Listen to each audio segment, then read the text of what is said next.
Yes, I have. Yes, I have followed the interview and the meeting of Joe Biden. I've seen little videos on YouTube and stuff. I feel like the COVID-19 pandemic is a really important issue that we should be resolving, as well as the climate change crisis that we're currently going through. I feel like these are two of the biggest issues that should be resolved within these countries.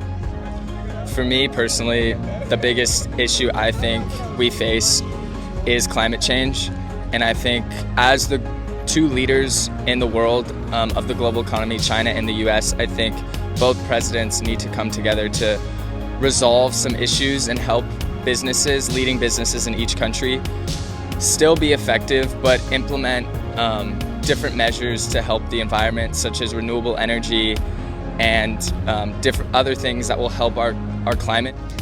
I think it's best for China and the U.S. to be in clear communication, and I think they both were discussing that. What's most important to me is climate change. I feel like it's a relevant issue, and if both sides agree with that, then they should be able to communicate and push the issue so that we can figure it out and work together. There have been a lot of discussion about just Chinese Americans within the United States following the pandemic, just a lot of stereotyping and a lot of prejudice, and I think that's another really huge thing that Biden needs to tackle in this developing relationship between the two countries. Yes, I feel like the video really showed that this was a step in the right direction for both of the countries to go through to help each other. Once they work together, they'll be helping each other and hopefully move forward in a right direction. Yeah, I think so. Watching the video, it seems like they're both on the same page. They both want to move forward together and have communication with one another to help solve what we're going through after this global pandemic has hit us. And I think it will help stabilize the world economy because, as I said before, these are two of the biggest economies in the world. And if they're setting this precedent, the rest of the world is going to follow. So I think it is a very beneficial meeting that they had.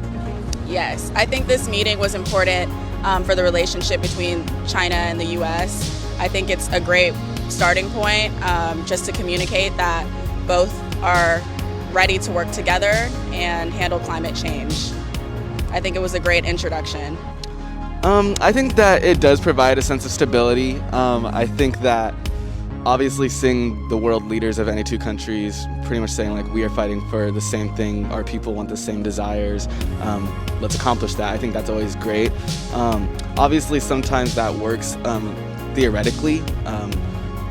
Blanket statements happen all the time from world leaders about what change is going to occur, but I think it's great that they're putting their foot down and expressing that this is an actual relationship that they both want to work on and can benefit both countries and both communities. I think any meeting with any countries or any people is healthy for a relationship to move forward, and I think that sitting down and talking about each other's differences and making sure that everything works out for the people of their countries is the best way. Since these are two of the biggest countries with two of the biggest, powers in the world, hopefully the video conference between Joe Biden and the president of China, hopefully this was a step in the right direction to get them to work together and see each other as one entity instead of two separate beings. I think that in the future, more meetings like this and just maybe longer meetings, sitting down and coming up with a game plan for climate change would help in the future. And hearing both sides, I think, is important, not just what the U.S. thinks we should do to move forward, but also China, and just, gaining different perspectives.